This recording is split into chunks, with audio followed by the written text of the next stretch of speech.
নমস্কার ও শুভ সন্ধ্যা। আপনাদের সবাইকে জানাই আন্তরিক শুভেচ্ছা ও স্বাগত।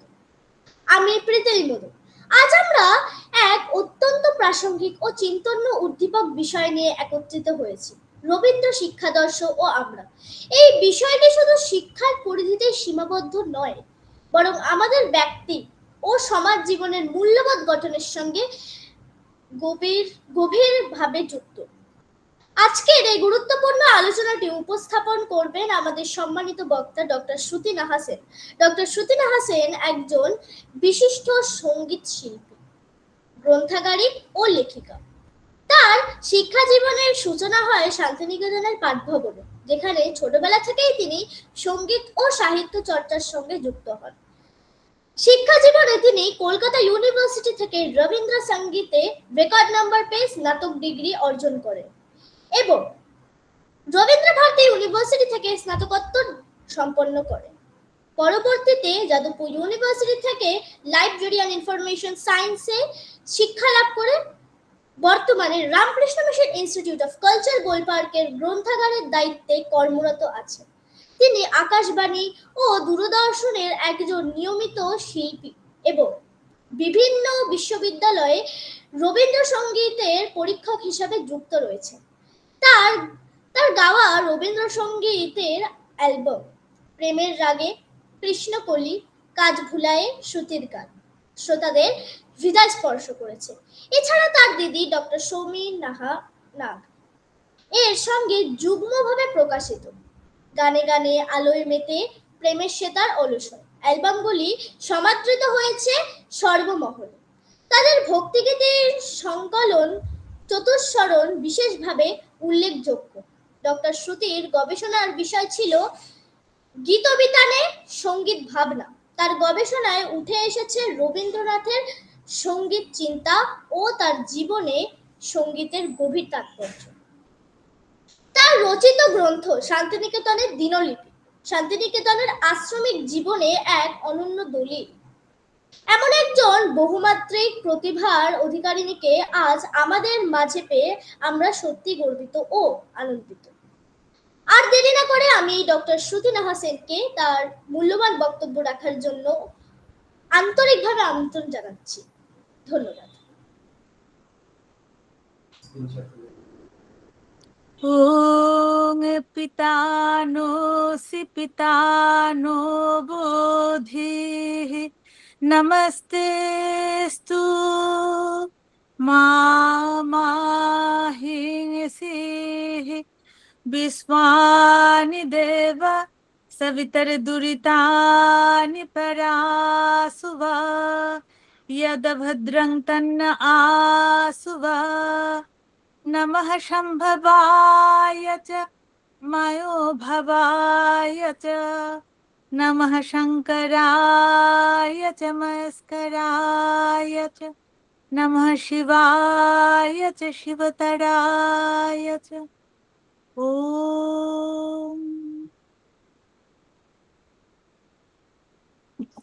আমরা প্রথম স্লাইডটি দেখি। আমাদের আজকের আলোচ্য বিষয়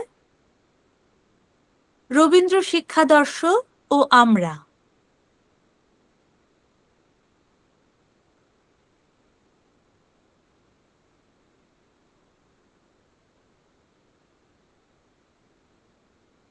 হ্যাঁ, আমরা তৃতীয় স্লাইডে চলে যাব।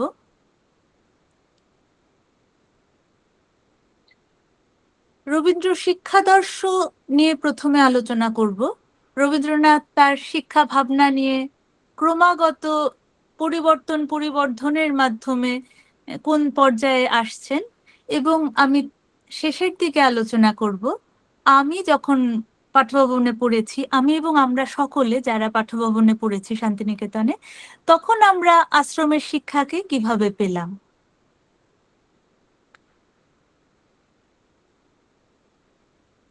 উনিশশো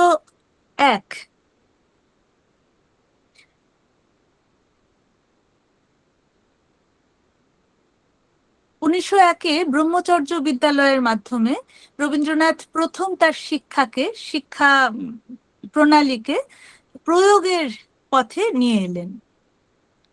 কিন্তু সন্ধ্যা প্রদীপ জ্বালানোর আগে যেমন সকালবেলা তার প্রস্তুতি চলে বলতেটা পাকানোর সময়, ঠিক তেমনি আমরা প্রথমেই দেখে নেব 1861। 1861 আবার রবীন্দ্রনাথের জন্মের বছর। সেই বছর মে মাসে রবীন্দ্রনাথ জন্মালেন, আমরা সবাই জানি। আর ডিসেম্বরে 7ই পৌষ একটি উল্লেখযোগ্য দিন। আমরা এই আলোচনায় বারবার এই দিনটার কথা বলবো বিভিন্ন পর্যায়ে। সেই দিন মহর্ষি দেবেন্দ্রনাথ, রবীন্দ্রনাথের বাবা, মহর্ষি তার বন্ধু রায়পুরের জমিদার ভুবনমোহন সিংহের বাড়ি থেকে, জমিদার বাড়ি থেকে বেড়াতে গিয়েছিলেন। সেখান থেকে ফিরছিলেন এই পথে। এই পথটা কোথায়?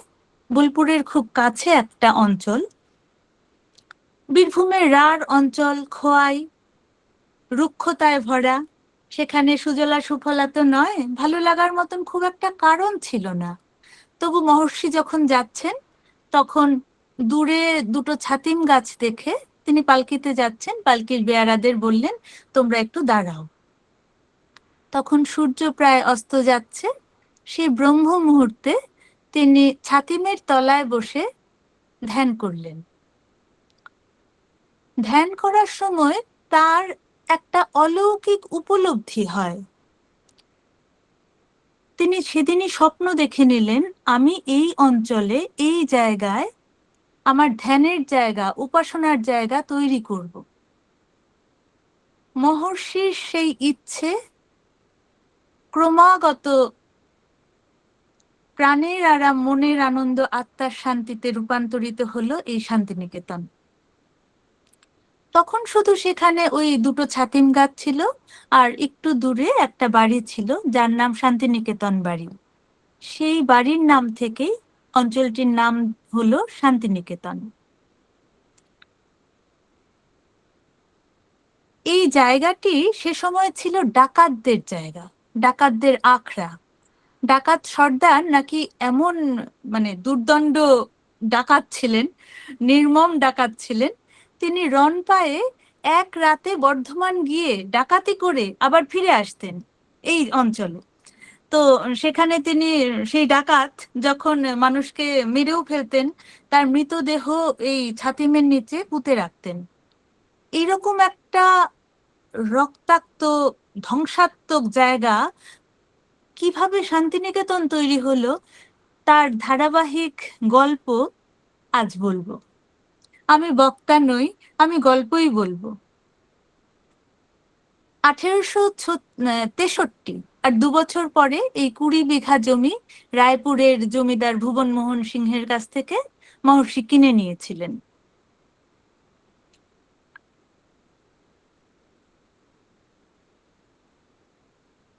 এই শুধুই দুটো ছাতিম গাছ তখন ছিল, আমরা বারবারই বলেছি।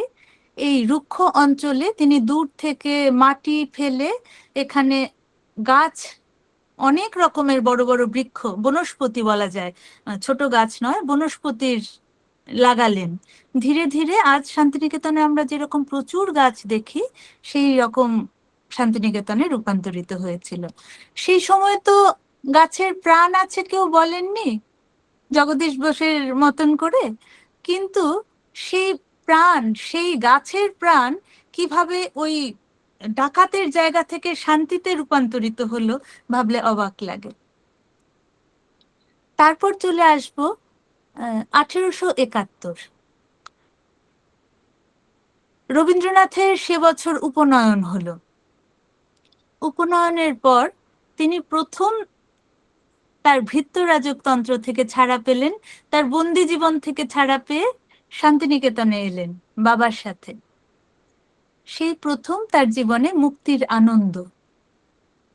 মহর্ষি তখন তাকে পড়াশুনো বা অন্য কোনো কাজের জন্য বলেননি, শুধু ভোরবেলা উঠে শুধু উপনিষদের মন্ত্র পড়তে হতো, আর সারাদিন তার অবাধ ছুটি।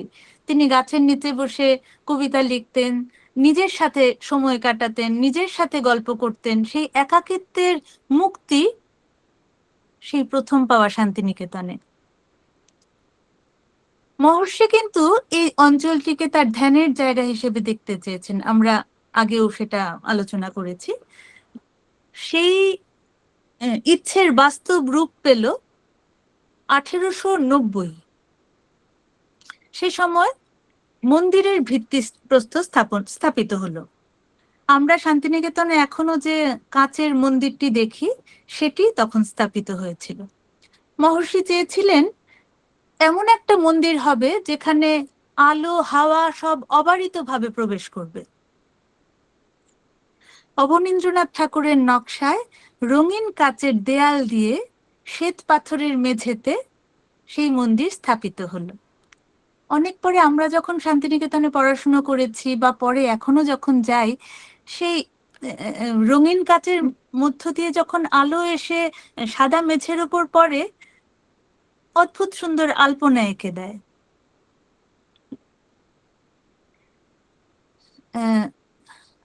তারপর বলবো মহর্ষির এক পৌত্র দীপেন্দ্রনাথের অকাল প্রয়াণের পর রবীন্দ্রনাথ স্বেচ্ছায় মহর্ষির কাছ থেকে অনুমতি নিয়ে শান্তিনিকেতনের দায়িত্ব নিলেন। সে সময় ঠাকুরবাড়িতে এই আশ্রম তৈরির ব্যাপারে আর কেউ ছিলেন না। সেই রকম একটা পর্যায়ে রবীন্দ্রনাথ সেই দায়িত্বভার হাতে তুলে নিলেন। কিন্তু প্রথমেই যে পার্থক্যটা আমরা দেখলাম, মহর্ষি চেয়েছিলেন সেখানে উপাসনার একটা শান্ত সৌম্য উপাসনা স্থল তৈরি হবে, আশ্রম তৈরি হবে। রবীন্দ্রনাথ প্রথমেই সেখানে তৈরি করলেন বিদ্যালয়, ব্রহ্মচর্য বিদ্যালয়। 5 জন ছাত্রকে নিয়ে 1901-এর 7ই পৌষ, আমরা এই দিনটা বারবার ফিরে পাবো, 7ই পৌষ প্রতিষ্ঠিত হচ্ছে এই বিদ্যালয়, আমরা যাকে এখন পাঠভবন স্কুল বলে জানি। শান্তি, সহজতা, স্বল্পতা, শিক্ষা আর জীবনবোধের এই 3 নীতির সাথে আশ্রমের আধ্যাত্ম ভাব যুক্ত করে তিনি একটি নতুন শিক্ষার মডেল ভাবলেন। 1901-এর আগস্ট মাসে বন্ধু বিজ্ঞানী জগদীশচন্দ্র বসুকে লেখেন, শান্তিনিকেতনে আমি একটি বিদ্যালয় খুলিবার জন্য বিশেষ চেষ্টা করিতেছি। সেখানে থাকবে প্রাচীনকালের গুরুগৃহবাসের মতন সমস্ত নিয়ম, বিলাসিতার নামগন্ধ থাকিবে না, ধনী দরিদ্র সকলেই কঠিন ব্রহ্মচর্যে দীক্ষিত হতে হইবে। এখনকার কালের বিদ্যা আর তখনকার কালের প্রকৃতি একত্রে পাওয়া যায় না। এটাই রবীন্দ্রনাথের শিক্ষা চিন্তার আদর্শ রূপ। একালের বিদ্যা বলতে তিনি মূলত বোঝাতে চাইলেন ধর্মীয় সংস্কার মুক্ত, যুক্তিবাদী, উদারনৈতিক, আধুনিক মন তৈরির চেষ্টা। প্রত্যেকটি শব্দ অত্যন্ত গুরুত্বপূর্ণ। আধুনিক মন, এটাই কিন্তু প্রকৃত শিক্ষা। পুঁথিগত বিদ্যাকে রবীন্দ্রনাথ বারবার করে দূরে রেখেছেন। পুঁথিগত বিদ্যা তো সবার দরকার, পড়তে তো হবেই, কিন্তু আদর্শ একটা মন তৈরি করার সাধনাই হচ্ছে প্রকৃত শিক্ষা। আর তার সাথে মেলাতে চাইলেন প্রকৃতির ত্যাগ, সরলতা, অনাড়ম্বরতা। কবির নিজের কথায়, বিধাতার ডাক শুনে আমি এই কাজে হাত দিয়েছিলাম, বড় সর্বনেশে সেই ডাক। সংসারের সব দুঃখ সুখ বিসর্জন দিয়ে তবে বের হতে হয়। যেদিন আমি রাজি হলাম সেদিন আমার মন প্রাণ প্রসন্ন হলো। এখানেও আমরা দেখলাম ত্যাগের রবীন্দ্রনাথ। অনেক কিছু ত্যাগ করে তবে আমরা আশ্রমের আদর্শকে গ্রহণ করতে পারবো। রবীন্দ্রনাথ প্রকৃতির আলোচনাতেও বারবার বলেছেন, শূন্য করে ভরে দেওয়া যাহার খেলা তারই লাগি। একবার আমি যদি নিজের যা আছে সমস্ত উজাড় করে দিতে পারি, আমি যেটা ফেরত পাবো সেটা আরো অনেক বড় কিছু। আমাদের সঞ্চয়ী হতে হবে না, আমাদের ত্যাগী হতে শিখিয়েছেন রবীন্দ্রনাথ। পুরায় ফেলে আবার ভরেছ, সেই ভরে ওঠাটাই কিন্তু আনন্দ। পার্থিব বস্তুতে সেই আনন্দ হবে না। প্রথম দিকের আশ্রমে অনেক বাধার সম্মুখীন হয়েছেন রবীন্দ্রনাথ। আজ আমরা রবীন্দ্রনাথের কথা ভাবলে মনে করি যে খুব সহজ ছিল, তা কিন্তু নয়। অনেক বাধার সম্মুখীন হয়েছে প্রতি পদক্ষেপে। প্রথম বাধা ছিল অর্থনৈতিক সংকট। রবীন্দ্রনাথের হাতে তখন এত অর্থনৈতিক অবস্থা এমন ছিল না যাতে একটা স্কুল চালাতে পারেন। আর এই স্কুলটা কিন্তু একটা বাড়ির ভেতর একটা ছোট বিদ্যালয় নয়, একটা বড় অঞ্চল জুড়ে একটা আবাসিক বিদ্যালয়। সেখানে ছেলেমেয়েরা থাকবে, পড়বে, আদর্শ শিক্ষা এবং তাদের সমস্ত যাবতীয় সমস্ত কিছুর খরচ কারোর কাছ থেকে কোনো তখন উম, টাকাও নেওয়া হতো না আর কি। আশ্রমে যেমন গুরু শিষ্যের সম্পর্ক, সেইভাবেই তখন প্রথম দিকে সূচনা হয়েছিল। প্রথম অসুবিধের কথা বললাম। দ্বিতীয় অসুবিধে যেটা দেখা দিল, আমাদের সমাজ রবীন্দ্রনাথের এই নতুন শিক্ষা ভাবনার জন্য একদমই প্রস্তুত ছিল না। আমাদের ভারতীয় শিক্ষার পুরনো পদ্ধতি, টোল, তারপর বিভিন্ন রকমের মানে বিদ্যালয় তৈরি হচ্ছে, সংস্কৃত পাঠশালা ইত্যাদি নানা কিছু। তারপর আমরা দেখি ঔপনিবেশিক শিক্ষা ব্যবস্থা তখন প্রকটভাবে রয়েছে। আমাদের দেশ তো তখনও স্বাধীন হয়নি। হ্যাঁ, সেই সময় রবীন্দ্রনাথ যে শিক্ষা ব্যবস্থার কথা ভাবছেন সেটা গ্রহণ করার মতন সমমনা শিক্ষক তখন আমাদের দেশে বিরল। রবীন্দ্রনাথের এই শিক্ষা ব্যবস্থাকে ভরসা করে ছাত্র পাঠাবেন এমন অভিভাবক আমাদের সামনে কোথায়? খুব কম। এরকম নানা রকমের বাধা আসতে থাকলো। রবীন্দ্রনাথ ৭ই পৌষ, আমি বারবারই বলছিলাম, ডিসেম্বরে মানে ৭ই পৌষে স্কুলের সূচনা করলেন। তখন রবীন্দ্রনাথের পাশে যিনি সবসময় সর্বতোভাবে ছিলেন, তিনি অবশ্যই কবি পত্নী মৃণালিনী দেবী। 1 বছর হওয়ার আগেই 1902-এর নভেম্বর মাসে তার অকাল প্রয়াণ হয়।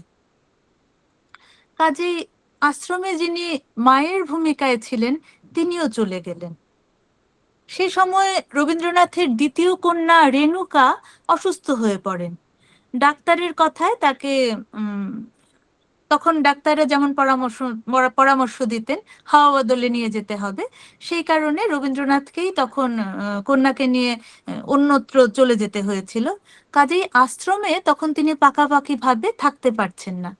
এদিকে আশ্রমের এই নূতন যে শিক্ষা প্রণালী, সেটা রবীন্দ্রনাথের মানে খুব অভাব বোধ করলেন সেখানে তিনি না থাকায়। তার অবর্তমানে তিনি দূর থেকে চিঠিপত্রের মাধ্যমে যোগাযোগ রাখতেন এবং সমস্ত তার ইচ্ছা উদ্দেশ্যর কথা বলতেন, কিন্তু তারপরেও সে জায়গার দায়িত্বভার নিলেন ব্রহ্মবান্ধব উপাধ্যায় এবং রেবা চাঁদ। ডিসেম্বরে মানে একদম প্রথম থেকে তিনি তখন ওনারা দুজন মূল দায়িত্বে ছিলেন। কিন্তু 1901-এর ডিসেম্বরের ঠিক 6 মাস পরে গরমের ছুটি যখন হলো, সেই গরমের ছুটি মানে মে মাসের পরে তারা আর আশ্রমে ফিরে এলেন না। সেখানেও একটা বড় বাধার সম্মুখীন হলেন। কিন্তু সবসময় সব কাজের পজিটিভটাও দেখতে হয়। তারা চলে যাওয়ায় আশ্রম থেকে বর্ণভেদ প্রথার যে একটা প্রভাব ছিল ব্রহ্মবান্ধব উপাধ্যায়ের, সেটা সরে গেল এবং রেবা চাঁদের প্রভাবে যে খ্রিস্টান ধর্মের একটা প্রভাব ছিল, উনি খ্রিস্টান ছিলেন ধর্মে, সেটার প্রভাবও সরে গেল। রবীন্দ্রনাথ কখনো কারোর উপর কিছু নিজের ইচ্ছা চাপিয়ে দিতে চাইতেন না। তিনি চাইতেন ধীরে ধীরে মানুষ বুঝতে পেরে সেটা গ্রহণ করবে। তিনি সময় দিতেন। সেটা আমরা বিভিন্ন সময় বারবারই আশ্রমে দেখতে পাবো। আর দুটো কথা সে সময় বলতে হয়। 1908 সে সময় উনি আশ্রমে মেয়েদেরও পঠন পাঠন শুরু করলেন। আমাদের একটা জিনিস খেয়াল করতে হবে, তখনও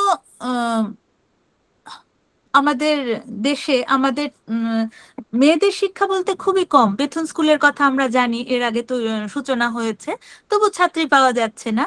আর সেখানে আশ্রমে আবাসিক বিদ্যালয়, আর সেখানে কিন্তু ছেলে মেয়ে একসাথে পঠন পাঠন করছে। সেটা কিন্তু সেই সময়ে ভাবাটা খুব কঠিন ছিল।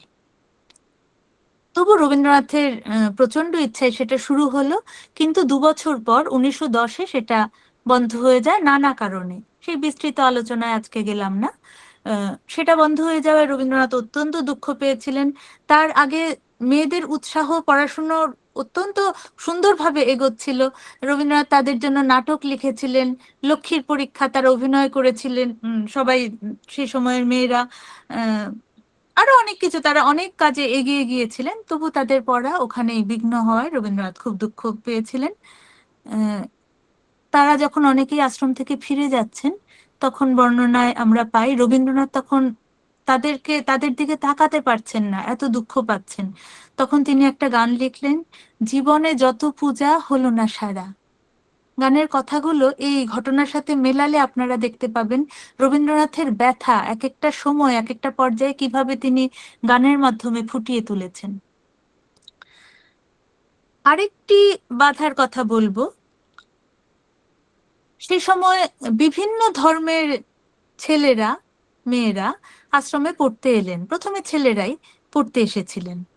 আহ, একটি বিদ্যালয় তো রবীন্দ্রনাথের একার ইচ্ছায় পুরোটা হওয়া সম্ভব হয়নি। ভেতর থেকেই অনেক বাধা এলো বিভিন্ন ধর্মের একসাথে ওঠা বসা থাকা খাওয়ার ব্যাপারে। কিন্তু রবীন্দ্রনাথ তখন একটা কথা বলেছিলেন, আমরা তপোবনের শিক্ষায় এই আশ্রম তৈরি করছি। প্রাচীন তপোবনে বাঘে গরুতে এক ঘাটে জল খেত। আমাদের তপোবনে আমাদের আশ্রমে যদি মানুষে মানুষে একসাথে পঠন পাঠন করতে না পারে, তাহলে তো আমাদের আশ্রমের ধ্যান বৃথা হয়ে যাবে। কাজে আমরা রবীন্দ্রনাথের উদার নৈতিক মানসিকতার প্রবলভাবে বুঝতে পারি এই সব কথাগুলোর মাধ্যমে। তবু প্রচন্ড বাধা, এবং সেটা অবশ্যই দমন করতে করতে রবীন্দ্রনাথ এগিয়ে চলেছেন, আমরা সকলে এগিয়ে চলেছি। রবীন্দ্রনাথ তো আমাদের পথপ্রদর্শক।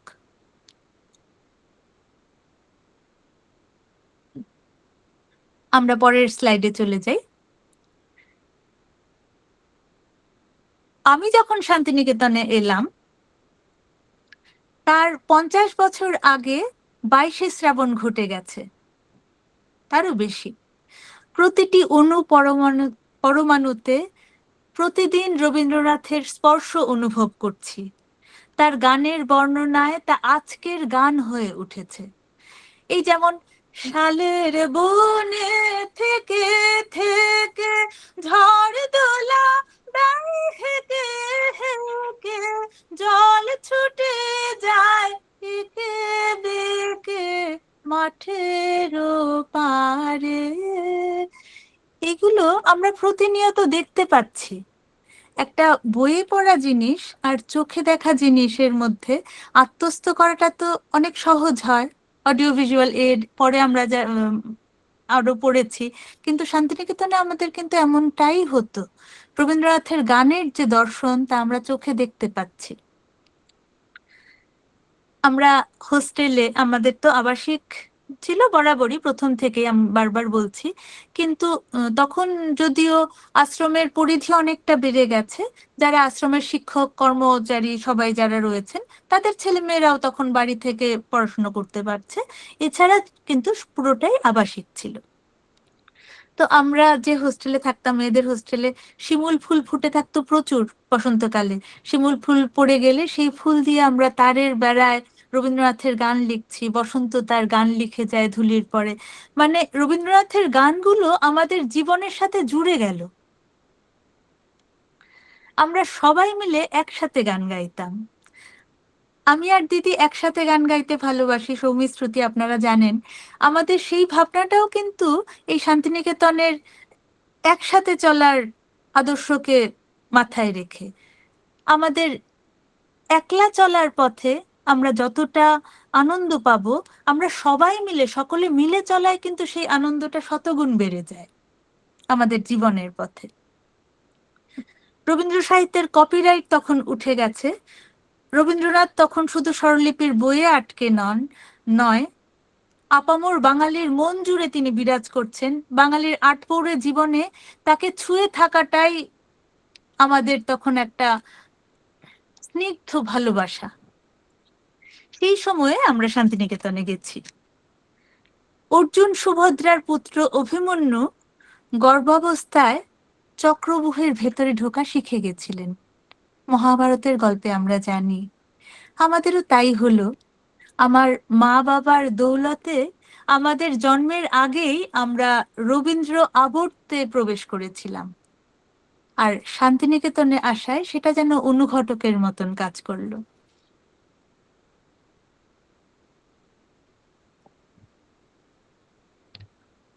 পরবর্তী স্লাইডে চলে যাই। আমরা জানি শান্তিনিকেতনের পঠন পাঠন প্রকৃতির কোলে, প্রকৃতির পরিবেশে এগিয়ে চলে। আমরা গাছের নিচে বসে ক্লাস করতাম। আমাদের কোনো আলাদা চার দেয়ালের রুম বন্ধ ঘর ছিল না। রবীন্দ্রনাথ ছোটবেলায় বীতশ্রদ্ধ হয়ে গেছিলেন বলে রবীন্দ্রনাথ কিন্তু এই খোলা প্রকৃতির নিচে বসে ক্লাস করার প্রচলন করেন। হ্যাঁ, বলবেন যে বর্ষাকালে আমরা কি করতাম, বা তারও ব্যবস্থা ছিল। শেড দেওয়া ছাতা থাকতো, সিমেন্টের বাঁধানো বেদি, আমরা তার নিচে বসে বা কোনো বারান্দায় বসে বা কোনো সেই সময়ে কোনো ঘরে আমরা ক্লাস করেছি, কিন্তু সাধারণত আমরা খোলা অঞ্চলেই ক্লাস করেছি। আমরা কাকরের ওপর, মাটির যে ছোট ছোট পাথর, লাল কাকরের ওপর আসন পেতে বসে ক্লাস করতাম। ছেলেরা মেয়েরা দুষ্টুমি করে কাকর ছুঁড়ে দুষ্টুমি করতো অনেক। কিন্তু শান্তিনিকেতনের পঠন পাঠনের মূল উদ্দেশ্যই ছিল আশ্রমের শিক্ষার সৃজনশীল মন তৈরি করা। পাঠ্য বইয়ে বিভিন্ন বিষয় তো ছিলই, যেমন অন্যান্য স্কুলে পড়ানো হয়। তার পাশাপাশি ছিল নাচ, গান, ছবি আঁকা, হাতের কাজ, মাটির কাজ, মাটি দিয়ে বিভিন্ন স্কাল্পচার তৈরি ইত্যাদি। এগুলো কিন্তু আমাদের সবসময় কম্পালসারি বিষয় ছিল। শিক্ষকদের উদ্দেশ্যই যেন ছিল কার ভেতরে কি সুপ্ত প্রতিভা আছে তাকে খুঁজে বের করা, তাতেই যেন আনন্দ। আমাদের স্কুলের পিছিয়ে পড়া ছেলে মেয়েদের আত্মবিশ্বাস জাগিয়ে তুলতেন কি করে তা আমরা প্রতিদিন টের পেতাম। যে ছেলেটি বা মেয়েটি কোনো বিষয়ে একটু দুর্বল, কিন্তু সেও কিন্তু অন্য কোনো বিষয়ে এগিয়ে আছে, এগিয়ে থাকতে পারে, সে হয়তো খেলতে পারে ভালো, সে হয়তো ছবি আঁকতে পারে ভালো, সে হয়তো গান গাইতে পারে ভালো, সেটাকে উস্কে দেওয়া, সেটাকে বারবার প্রশংসা করে এগিয়ে দেওয়া, তার সেই বিষয়ের প্রতি উৎসাহ জাগিয়ে তোলাই যেন আশ্রমের শিক্ষার মূল অঙ্গ ছিল। আত্মবিশ্বাস জাগিয়ে তোলা। আমরা আমাদের বিকেলবেলা খেলার মাঠে খেলতে যাওয়াটা ছিল বাধ্যতামূলক। সেই খেলার মাঠটি ছিল বিশাল বড়। আমাদের পাঠ্যভবনের কথাই বলছি আমি এখন। খেলার মাঠ ছিল বিশাল বড়, মানে 4টে ফুটবল মাঠ, 3-4টে বাস্কেটবল কোর্ট, এছাড়াও খো খো, কাবাডি ইত্যাদি ইত্যাদি, ভলিবল, থ্রো বল, নানা রকম খেলার কোর্ট একসাথে মিলে একটা বড় অঞ্চল। তো আমরা হয়তো তার উত্তর দিকে খেলছি মেয়েদের খেলার জায়গা, আর একদম দক্ষিণ পশ্চিম দিকে হয়তো ছেলেরা খেলছে। আমরা হঠাৎ দেখলাম দক্ষিণ পশ্চিম দিক থেকে কালো মেঘ জমে বৃষ্টি পড়তে শুরু করলো। এতটাই বড় জায়গা, আমরা বৃষ্টিটা দেখতে পাচ্ছি কিন্তু আমাদের থেকে বৃষ্টি অনেক দূরে। আমরা তখন দৌড়ে আসতে শুরু করলাম আরো উত্তর দিকে, আমাদের থাকার হোস্টেলের দিকে। বৃষ্টিও আমাদের পেছন পেছন আসছে। প্রকৃতির সাথে যে কি সুন্দর খেলা চলতো সেটা আমি কথায় বলে বোঝাতে পারবো না, এটা আমাদের অনুভব।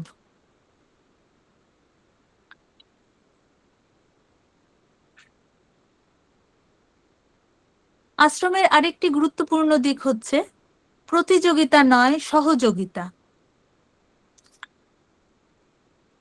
কোন ছেলেটি বা মেয়েটি প্রতিযোগিতায় প্রথম হলো সেটা কখনো গুরুত্ব পায়নি। কে অন্যকে সাহায্য করে অন্যকে নিয়ে চলতে পারছে তাকেই সবসময় প্রশংসা করা হচ্ছে, উৎসাহিত করা হচ্ছে।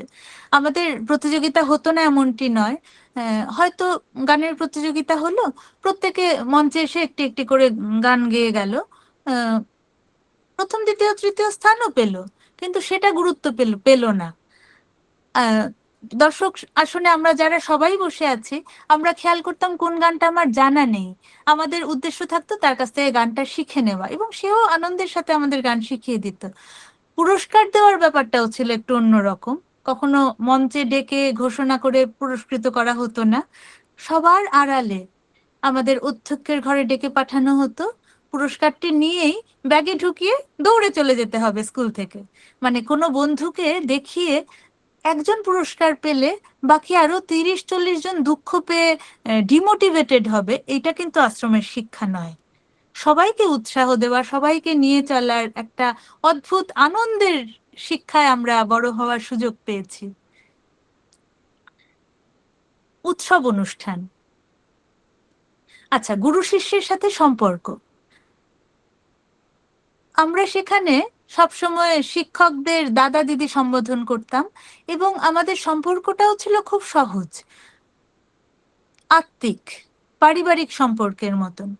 শিক্ষকদের যদিও শাসন করা, শাস্তি দেওয়ার প্রচলন ছিল না সেই প্রথম থেকেই। আমরা প্রমথনাথ ঋষির বইয়ে পাই, কোনো এক শিক্ষক খুব রাগ করেছেন, কারণ ছাত্ররা তো দুষ্টু যথেষ্টই ছিল, দুষ্টুমি করেছে, তাকে শাসন করতে একদম হাত নিষ্পিস করছে যে উনি মারবেন, কিন্তু হঠাৎ মনে হলো যে আমি যদি এই আশ্রমে তাকে মারি, গুরুদেব দুঃখ পাবেন, গুরুদেব রাগ করবেন। সেই জন্য তাকে কান ধরে আশ্রমের থেকে ওপরে তুলে উনি বললেন যে তুমি এখন আশ্রমের বাইরে আছো, বলে তারপর তাকে মারলেন এবং তাকে আশ্রমে নামিয়ে দিলেন, মাটিতে নামিয়ে দিলেন। মজার গল্প। কিন্তু আসলে কিন্তু গুরু শিষ্যের সাথে সম্পর্ক ছিল খুব সুন্দর। শাসন করতেন অবশ্যই, বাড়িতেও তো মা বাবারা শাসন করেন, কিন্তু তাতে ছাত্রছাত্রীর মনে কোনো আঘাতের জায়গা থাকতো না। পরক্ষণেই তারা সেই ছাত্রছাত্রীকে আরো কাছে টেনে নিতেন, আরো বুঝিয়ে বলতেন যে এটা তোমার করা ঠিক নয়, এবং ছাত্রছাত্রীরাও তখন সেটার বুঝতে পারতেন। কারোর মনে তখন সেটার প্রতি ক্ষোভ তৈরি হতে আমরা দেখিনি। উৎসব অনুষ্ঠান। আহ, শান্তিনিকেতনে নানা রকম উৎসব প্রতিনিয়ত হতো।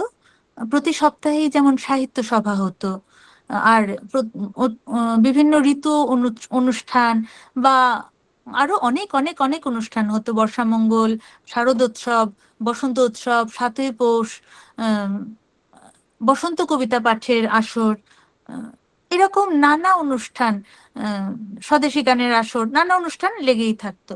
শুধু অনুষ্ঠানের দিনটি কিন্তু নয়, আমাদের উৎসব চলতো তার মহড়ার সময় থেকে। কোনো একটা নৃত্যনাট্যের মহড়া চলছে, আমরা সেটার মহড়া দেখতে দেখতে, যারা তখন অভিনয় করছেন তারা তো রয়েছেনই, যারা করছে না তারাও সারাক্ষণ মহড়া দেখতে দেখতে শিখে যেতাম কোন চরিত্র কোন নাচের ভঙ্গিমায় তাদের আত্মপ্রকাশ করছে। চিত্রাঙ্গদার দুটো দুই ধরনের নৃত্যশৈলীর মাধ্যমে ফুটিয়ে তোলা হচ্ছে। সুরূপা, যিনি পরবর্তী রূপ যেটা চিত্রাঙ্গদার, তিনি মণিপুরীর আদলে বেশি নাচতেন। আর যে প্রথমে যে চিত্রাঙ্গদা ছিলেন, তার কথাকলি বা ভরতনাট্যমের মুদ্রায় তাকে বেশি ফুটিয়ে তোলা হতো, তার চরিত্রের ধরন বুঝে। যেমন এরকম অনেক, শ্যামায় উত্তিওর এক রকমের নাচ, বিশেষত মণিপুরী, আবার কোটালের নাচটা একদম আলাদা। সেগুলো আমরা দেখে দেখে প্রত্যেকটা চরিত্রের ছবি মনের মধ্যে এঁকে নিতাম, আর গানগুলো তো মুখস্থ হয়েই যেত আমাদের। মোটামুটি সবার সব নৃত্যনাট্য, সব নাটক এবং একদম ডায়লগ সহ মুখস্থ থাকতো। এখনো বোধহয় সেই মুখস্থ আছে, নাটক সবগুলো মুখস্থ হয়ে যেত, আমরা এত সেগুলোর সাথে ইনভলভ হয়ে যেতাম। সাজ। আমরা যারা প্রথম শান্তিনিকেতনে যেতাম, তখন আমাদের সাজগোজগুলো ছিল একটু অন্যরকম থাকতো, মানে সময় উপযোগী, যেগুলো সবখানে যেভাবে সাজে। কিন্তু ধীরে ধীরে শান্তিনিকেতনে থাকতে থাকতে আমাদের আমাদের সাজের মধ্যে আমাদের ভালো লাগাগুলো কিছুটা পরিবর্তন হতো। আমরা আমাদের সংগ্রহে সবসময় ভালো সাদা শাড়ি থাকতো, কারণ আমরা ভালো অনুষ্ঠান মানেই সাদা শাড়ি পরতাম। আমাদের ভালো লাগার রংগুলো ছিল একটু আলাদা ধাঁচের। হরিতকি ভেজা জলের মতন হালকা হলুদ, কিংবা কাকড়ে লাল মাটির মতন খয়েরি, নতুন পাতার মতন সবুজ, কুয়াশার মতন ধূপছায়া রং, আর জল ভরা মেঘের মতন ধূসর রং। প্রকৃতি ছিল উজ্জ্বল, আর আমরা তো তার আনুগত্য মেনেই চলতাম। গানে যেমন বলেছেন, রং যেন মোর মর্মে লাগে, আমার সকল কর্মে লাগে। এই ছিল শান্তিনিকেতনের সাজের মূল কথা। বাহ্যিক সাজ যেন নিজেকে ছাপিয়ে না যায়। জ্বালাও আলো, আপন আলো, বা আত্মদীপ ভব। আমরা পরবর্তী স্লাইডে চলে যাই। প্রকৃতিকে ভালোবাসাটা কিন্তু আমাদের কারোর একদিনে হঠাৎ হয়ে যায়নি। আমরা যখন খুব ছোট ক্লাসে ভর্তি হলাম, ক্লাস 2 কিংবা আরো ছোট, তখন আমাদের হঠাৎ একদিন আমাদের শিক্ষক বললেন, এই আশ্রমে তো অনেক গাছ আছে, যে কোনো একটি গাছকে তোমরা প্রত্যেকে আলাদা আলাদা গাছকে প্রিয় বন্ধু মনে করে সব মনের কথা বলবে। আমরা খুব হাসলাম, এটা আবার হয় নাকি, গাছের সাথে কথা বলবো, এ আবার কেমন কথা। তখন আমাদের শিক্ষক বললেন যে আমি আজকে কোনো উত্তর দেব না, আমি ঠিক 7 দিন পরে তোমাদের সঙ্গে এই নিয়ে কথা বলবো। আমরাও চেষ্টা করতে লাগলাম গাছের সাথে বন্ধুত্ব করা। আশ্রমে গেলে আপনারা দেখবেন সিংহসদনের পাশে একটা কামিনী গাছ আছে, অনেক পুরনো একটা বড় বৃক্ষের মতন কামিনী গাছ। যদিও কামিনী গাছ এত বড় আর কোথাও আমি দেখিনি, অনেক বড় একটা কামিনী গাছ। সেই গাছটা হলো আমার প্রিয় বন্ধু। আমার তখন বাড়ি থেকে প্রথম তো হোস্টেলে থাকি, মনে তো দুঃখ কষ্ট হতো, কিন্তু তখন আমরা সেই গাছকে গিয়ে আমি মনের কথাগুলো বলতাম। গাছের কোন দিক দিয়ে ফুল হবে, কোন গাছে কোন দিকে কুড়ি হয়েছে, সেগুলো খেয়াল করতাম। আস্তে আস্তে দেখলাম সেই গাছটার প্রতি একটা নিবিড় ভালোবাসা তৈরি হতো। বলে হালকা হতাম, মনে হতো গাছটা যেন আমার সব কথা বোঝে, এবং আমিও যেন গাছটার সব কথা বুঝি। গাছের কোনো ডাল ভেঙে গেলে মনে খুব কষ্ট হতো। অদ্ভুত। এইভাবে অনেক পরে বুঝেছি, একটা গাছকে ভালোবাসতে শিখিয়ে সমস্ত প্রকৃতিকে নিজের বন্ধু ভেবে নিতে শেখালেন। আমাদের আশ্রমের খেলার মাঠের পশ্চিম দিকে হাতিপুকুরের পাশে অদ্ভুত একটা গাছ ছিল, সূর্য শিশির। ছোট্ট গাছ, মাটিতে থাকতো গাছগুলো, ছোট ছোট লাল রঙের ফুল। গাছগুলোর বৈশিষ্ট্য হলো তারা পোকা ধরে খেত। গাছের জায়গায় থাকতো, ছোট ছোট পোকারা পিঁপড়েরা হেঁটে যেতে যেতে সেই সূর্য শিশিরের ওপর ঝাঁপ দিত, এবং তারা আঠায় আটকে যেত সেই গাছে। সেই গাছ এদের খেয়েই বেঁচে থাকতো। খুব দুঃখ হতো, গাছটার ওপর রাগও হতো। এত বড় বড় বনস্পতি, ওরা শুধু হাওয়া, জল, রোদ খেয়ে বেঁচে থাকে, আর এইটুকু ছোট্ট গাছ তুমি অন্য পোকাদের খাও, এ কেমন কথা। আমরা পাখির পালক জমাতাম একটা খাতার মধ্যে, পালক আটকে রেখে, মানে আঠা দিয়ে আটকে, আমরা ক্লাসে, আমাদের এরকম হোমওয়ার্ক থাকতো। এমনি করে আমরা অনেক পাখি চিনে গেছিলাম। বড় বড় বট গাছের সন্ধেবেলা, ওই যে বিকেলবেলা পাখি ঘরে ফেরার সময় ওই বট গাছে এসে তারা গল্প করতো, সারাদিন কি হলো সেই গল্প করতে হয়তো। তখন আমরা ভীষণ অপেক্ষা করে থাকতাম, ইস আজকে যদি একটা নীলকণ্ঠ পাখির পালক পড়ে। নীলকণ্ঠ পাখির পালক পাওয়াটা মানে আমাদের কাছে খুব আনন্দের বিষয় ছিল। সেই ভেবে যে কত কাকের পালক জমিয়েছি, পরে দেখলাম না, এটা কাকের পালক, নীলকণ্ঠের নয়। আর যেদিন নীলকণ্ঠের পালক পেতাম সেদিন তো আমি রাজা। এরকম ছোট ছোট আনন্দ আমাদের ঘিরে থাকতো। গাছের পাতা জমাতাম, আর শালবীথির ঝরা পাতায় কবিতা লেখেনি এমন ছাত্রছাত্রী শান্তিনিকেতনে বিরল। কত ফুল, কত গাছ আস্তে আস্তে চিনে গেলাম। গাছকে ভালোবাসতে শিখলাম, তাদের দেখতে শিখলাম। এগুলো কিন্তু আমাদের পঠন পাঠনের অঙ্গ হয়ে উঠল। রবীন্দ্রনাথের দেওয়া অনেক গাছের নাম তখন জানলাম। কাগজ ফুল বলে যে গাছটাকে চিনতাম আমরা বাইরে, সেই গাছের নাম রবীন্দ্রনাথ দিয়েছিলেন বাগান বিলাস। ছাতিম গাছকে বলতাম সপ্তপর্ণী, 7টা পাতা হয়, রবীন্দ্রনাথের দেওয়া নাম সপ্তপর্ণী। বাদল লাঠি বা সোনালু বলে যে গাছটা পরিচিত তাকে বলতাম অমল তাস। তেমনি অলকানন্দা, অগ্নিশিখা, এরকম অনেক নাম রবীন্দ্রনাথ দিয়েছেন। কি সুন্দর নামগুলো, আমরা সেই নামেই তাদের চিনতাম। পরবর্তী স্লাইডে যাই। আশ্রমের সবচেয়ে গুরুত্বপূর্ণ বলবো এবং সবচেয়ে সুন্দর একটি জায়গা ছিল উত্তরায়ণ। উত্তরায়ণ একটা বড় জায়গা, তার ভেতরে রবীন্দ্রনাথের 5টা বাড়ি, বিভিন্ন সময়ে তৈরি রবীন্দ্রনাথের বাড়ি, উদয়ন, উদীচী, কোণার্ক, শ্যামলী, পুনশ্চ, এগুলো ছিল। ছবিতে আছে বাড়িগুলো, আপনারা জানেন। আমি আজকে একটু গল্পই বলছি। রবীন্দ্রনাথের খেয়ালি মন, শিল্পী মন, রোজ এক পথে চলা, একভাবে থাকা তো সম্ভব নয়। নতুন কিছু করা, নতুন ভাবে কিছু করা, সেটার সবসময় তিনি তাই খুঁজে বেড়াতেন। এই বাড়িগুলো যে কি সুন্দর শৈল্পিক, সেটা না দেখলে বোঝা কঠিন। উত্তরায়ণ অনেক বড় জায়গা নিয়ে তৈরি হয়েছিল। তার মধ্যে ছিল পদ্মঝিল, চিত্রভানু গুহা, গোলাপের বাগান, সারস ছিল, রবীন্দ্রনাথের গাড়িটা ছিল। আমরা আমাদের ছুটির দিনে, আমাদের সাপ্তাহিক ছুটির দিন বুধবার, সেদিন বা অন্য কোনো ছুটির দিনে একটু সময় পেলেই বইপত্র সমস্ত কিছু নিয়ে চলে যেতাম উত্তরায়ণে। আমাদের তো কেউ বাধা দিত না, আমরা সেখানে বেশ নিজের বাড়ি মনে করে, নিজের জায়গা মনে করে থাকতাম। আমরা অনেকটা সময় ওখানে কাটাতাম। সারাক্ষণ যে পড়াশুনো করতাম এমনটা কিন্তু নয়। ওই যে বারবার বলেছি, আশ্রমের শিক্ষায় পুঁথিগত বিদ্যার চেয়েও প্রকৃতির শিক্ষা, প্রকৃতির সাথে একান্তে সময় কাটানো, নিজের সাথে কথোপকথন, প্রকৃতির সাথে কথোপকথন, তাতে যেন আপনাকে এই জানা আমার ফুরাবে না, নিজেকে জানা যায়। আমরা এইভাবে বন্ধুরা অনেকে মিলে গেলেও আমাদের একটা অদ্ভুত অনুভূতি হতো, এই বাড়ি, এই গাছ, এই অঞ্চল সব যেন আমাদের আদরে, স্নেহে, ভালোবাসায় জড়িয়ে রাখতো। আমাদের মনে হতো হঠাৎ যেন উত্তরায়ণের উদয়ন বাড়ির দোতলার ঘর থেকে রবীন্দ্রনাথ আমাদের ডেকে পাঠাবেন। সম্ভব নয়, তার অনেক বছর আগে 22শে শ্রাবণ ঘটে গেছে।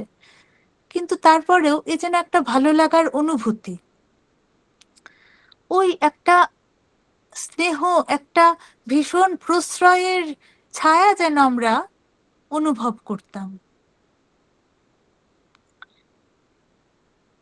উত্তরায়ণে গেলে সবসময় মনে হয়েছে 25শে জুলাই 1941-এর কথা।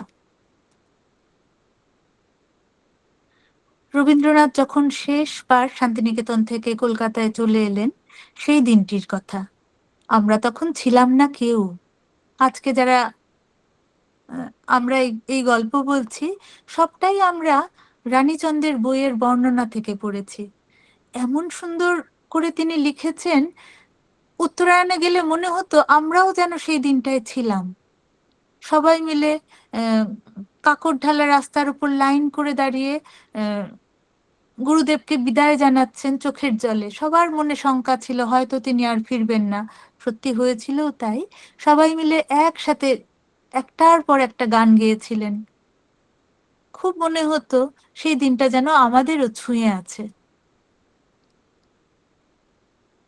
পরের স্লাইডে যাই। আশ্রম কিন্তু 1921-এই বিশ্ববিদ্যালয় হিসেবে প্রতিষ্ঠিত হয়েছিল।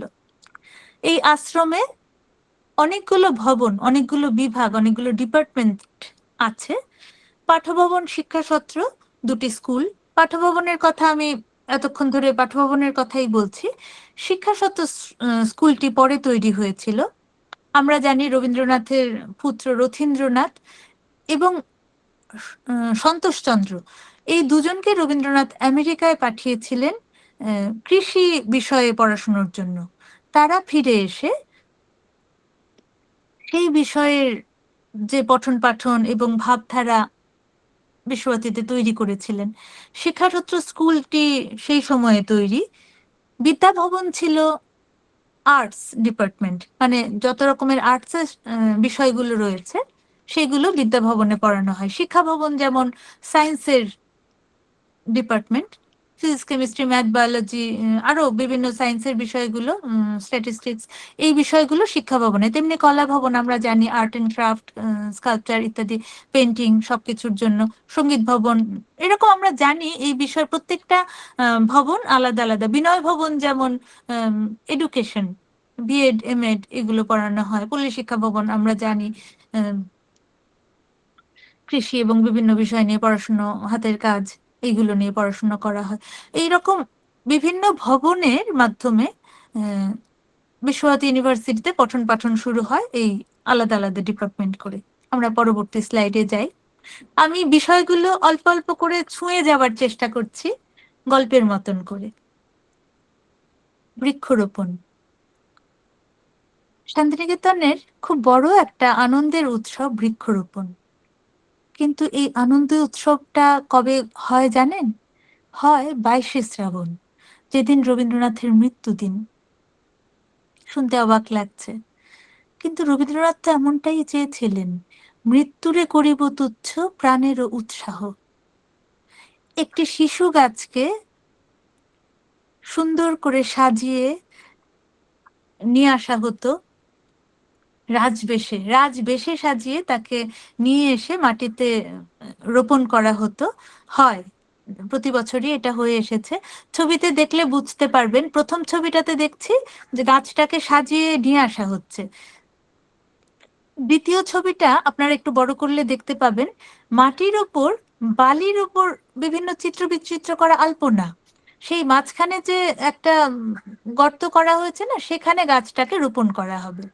আর এই যে তৃতীয় ছবিটায় দেখছেন, ছেলেমেয়েরা নাচতে নাচতে প্রসেশনের নাচে নেচে আসছে, মরু বিজয়ের কেতন ওরাও গানের সাথে, এবং সেই প্রসেশনেই কিন্তু ওই চারা গাছটিকে বয়ে নিয়ে আসা হচ্ছে সাজিয়ে। ছোটদের হয়তো সেদিনই প্রথম শাড়ি পরার দিন, হলুদ শাড়ি, লাল পাড়, এই সামান্য সাজ কিন্তু আনন্দে ভরপুর একটি দিন। ক্ষিতি অফ তেজ মরুদ্বোম, এই পঞ্চভূতের সেখানে বন্দনা করা হয়। রবীন্দ্রনাথের মৃত্যুদিনটাও সেখানে কি সুন্দর উৎসব করে পালিত হয়।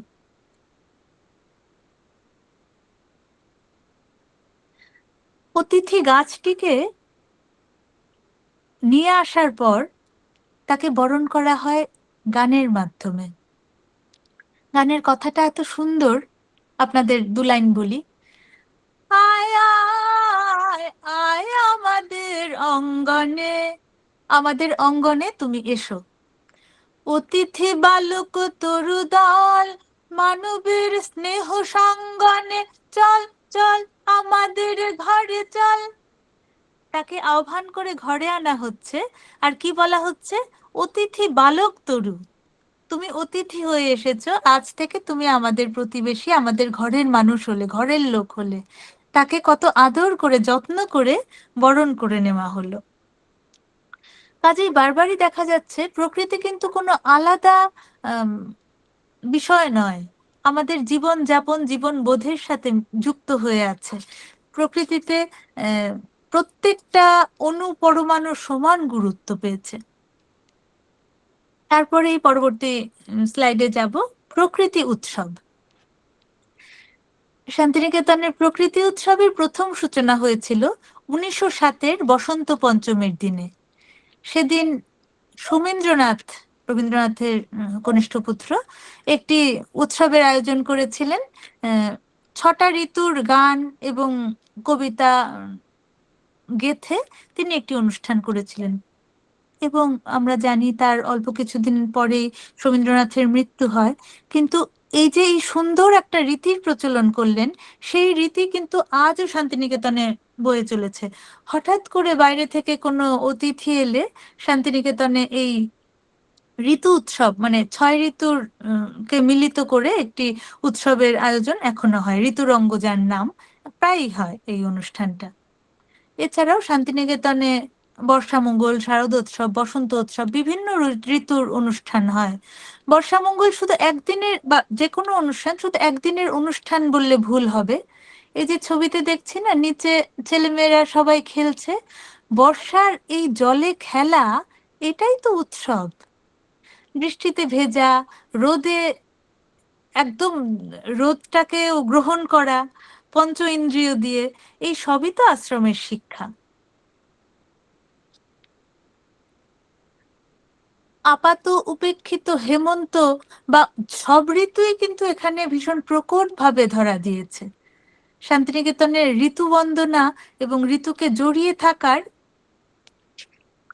প্রচলন কিন্তু সবসময়, এটা আশ্রমের শিক্ষার একটা মূল অঙ্গ। পরবর্তী স্লাইডে যাই।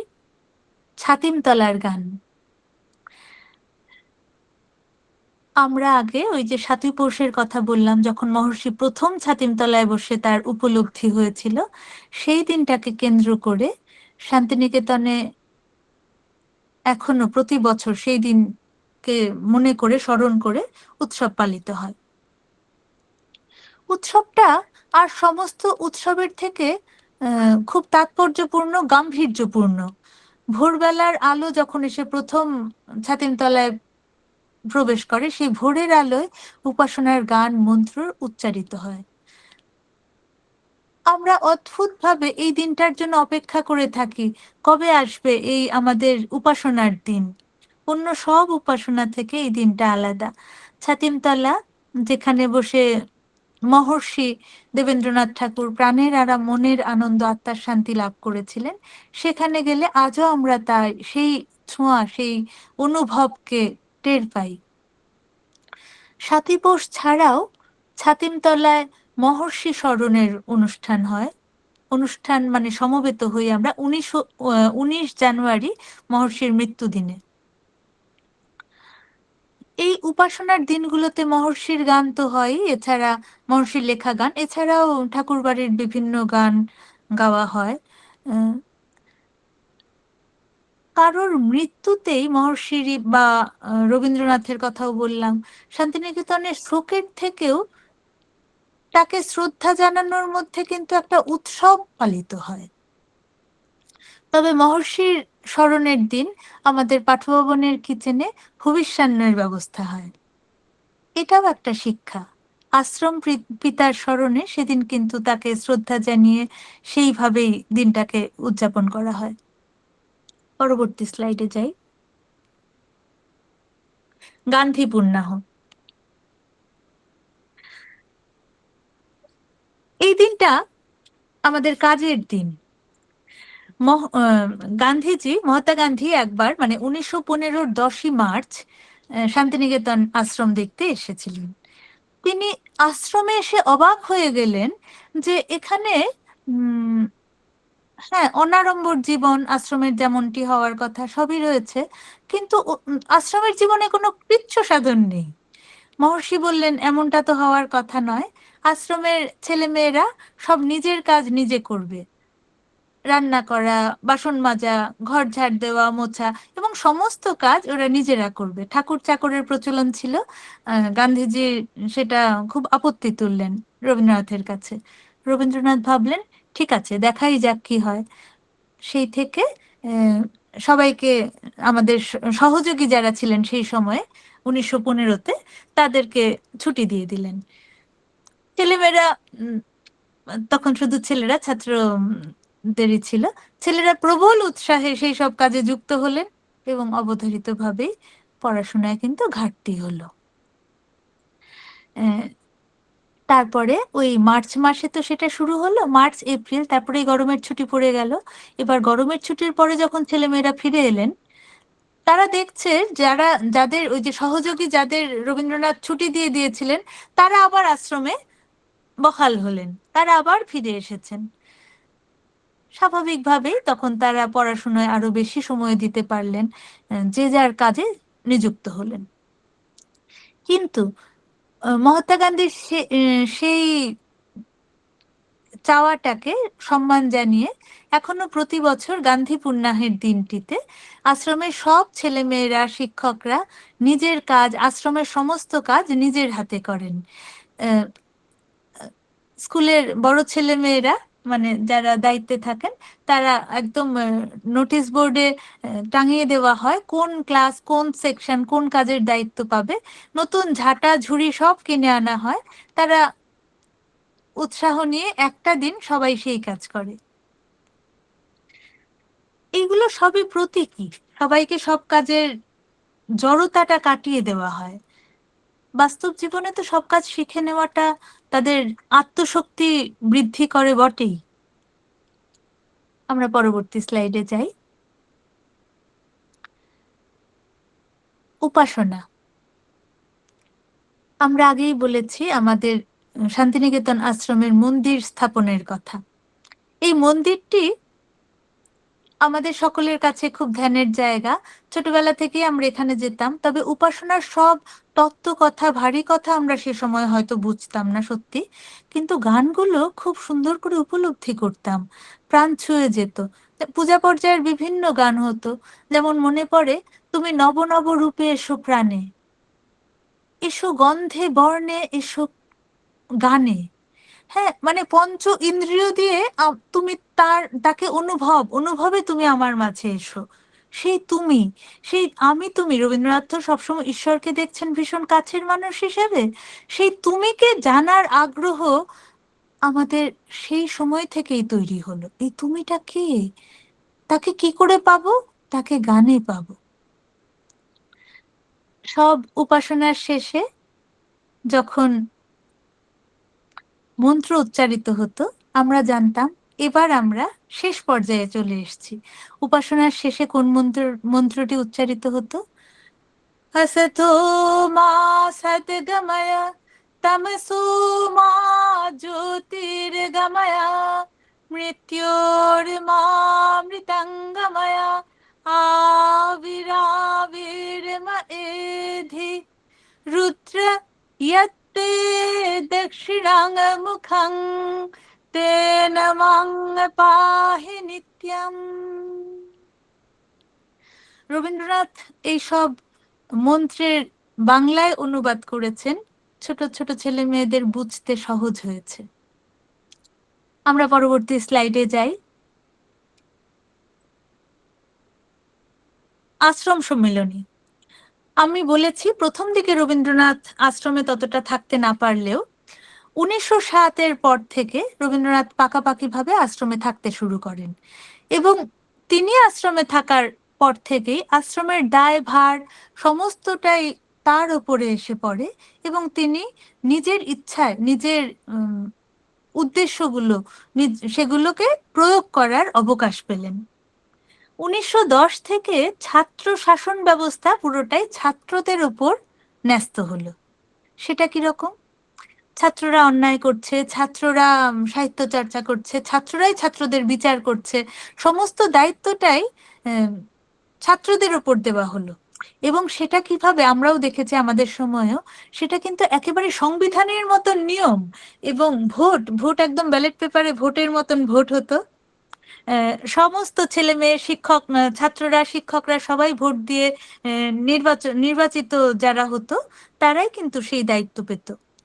প্রথমেই ছিল সবচেয়ে বড় দায়িত্ব সাধারণ সম্পাদক সম্পাদিকা, আশ্রমের সমস্ত দায়িত্ব তাদের উপর ছিল। এমনকি অধ্যক্ষও কোনো বড় ডিসিশন নেওয়ার সময় তাদের মতামত জেনে নিতেন।